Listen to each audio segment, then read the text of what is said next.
Netanyahu ने किया है।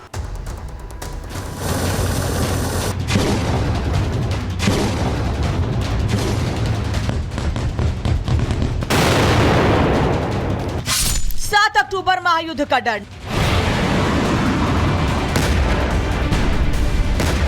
नेतन्याहू का प्लान 7 दिन में सर्वनाश।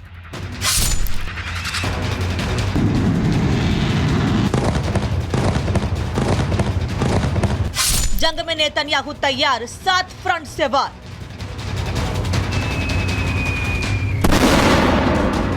कुछ घंटों बाद क्या कुछ बड़ा होने वाला है, क्योंकि कल 7 अक्टूबर को हमास की तरफ से इजराइल पर हमले का 1 साल पूरा होने वाला है।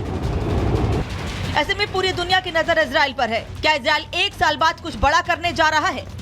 हालांकि 1 साल बाद भी इजराइल को हिजबुल्लाह, हुती, हमास के लड़ाकों का डर है, तो वहीं ईरान, इराक, यमन, गाजा जैसे देशों को भी हमले का डर सता रहा है, क्योंकि इस वक्त इजरायली पीएम नेतन्याहू बुरी तरह भड़के हुए हैं। नेतन्याहू आर पार की बात कर रहे हैं। नेतन्याहू ने तो सामने आकर यहां तक कह दिया है, Israel is defending itself on 7 fronts. We're fighting in Lebanon against Hezbollah on our northern border, and that has rocketed Israeli towns and cities for nearly a year.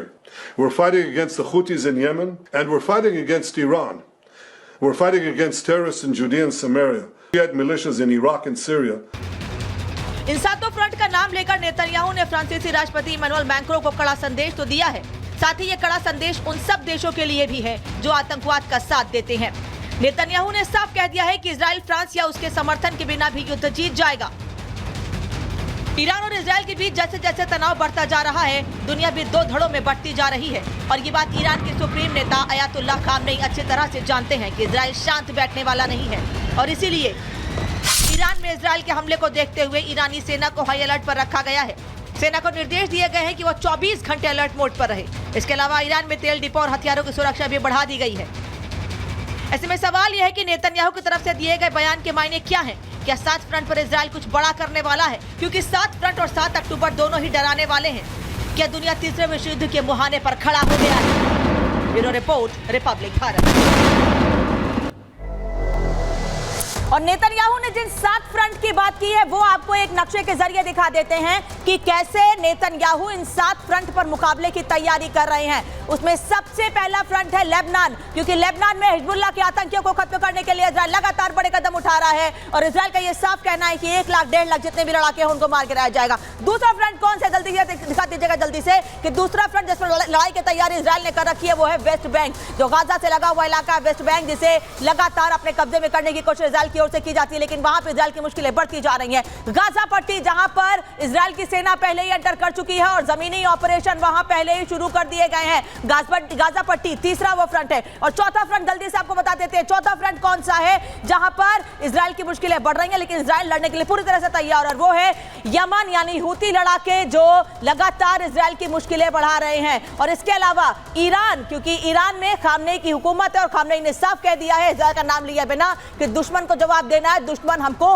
बांटना चाहता है, क्योंकि नसरुल्लाह के जनाजे में यह साफ बात उसने कही और दुनिया भर के मुसलमानों को एकजुट होने का आह्वान किया था। ईरान जहां पर कताइब हिजबुल्लाह है वहां से भी मुश्किलें बढ़ रही हैं, और खुद इजराइल के प्रधानमंत्री नेतन्याहू ने यह बात लोगों को संबोधित करते हुए कही है कि ये 7 फ्रंट है जिन पर लड़ाई के लिए हमको पूरी तरह से तैयार रहना है। और 7वां सीरिया, जहां पर लेबनान सीरिया बॉर्डर पर हमले इजराइल के लगातार जारी, और वो है बद्र ऑर्गेनाइजेशन। यहां पर भी इजराइल लगातार हमले कर रहा है और अपने दुश्मनों को बता रहा है कि कैसे 7 फ्रंट पर तैयारी कर ली है इजराइल ने अपने दुश्मनों को जवाब देने की। अब एक और तस्वीर आपको दिखाते हैं कि किस तरह से इजराइल की हिट लिस्ट तैयार हो चुकी है। इन 7 फ्रंट पर लड़ने की तैयारी के साथ साथ इजराइल ने अपनी हिट लिस्ट पूरी तरह से तैयार कर ली है, लेकिन उसके पहले आपको दिखाएंगे कि कैसे हमले का डर अब इजराइल को सता रहा है। यही वजह है कि इजराइल ने अपने पूरे एयर स्पेस को बंद कर दिया है, यानी इजराइल में ना कोई जा सकता है ना कोई वहां से निकल सकता है।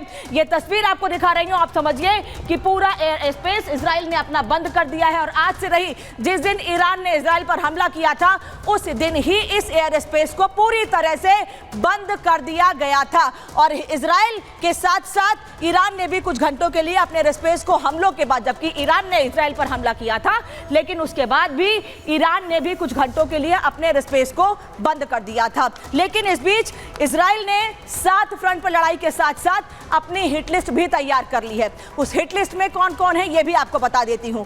IRGC चीफ हुसैन सलामी, जो कि ईरान की जो मुख्य सेना है उससे अलग है, उसका चीफ है, और ये ऐसी आर्मी है ईरान की जो सीधे सीधे अपर लेवल पर जवाब देने के लिए तैयार रहती है। और दूसरी हिट लिस्ट में है, अगला टारगेट जो है वो है सुप्रीम लीडर ईरान का अयातुल्लाह खामनेई, जिसको मारने के लिए तैयारी कर रखी है। और ये अगला टारगेट है इजराइल का, जिसे खत्म करने की तैयारी इजराइल ने कर रखी है।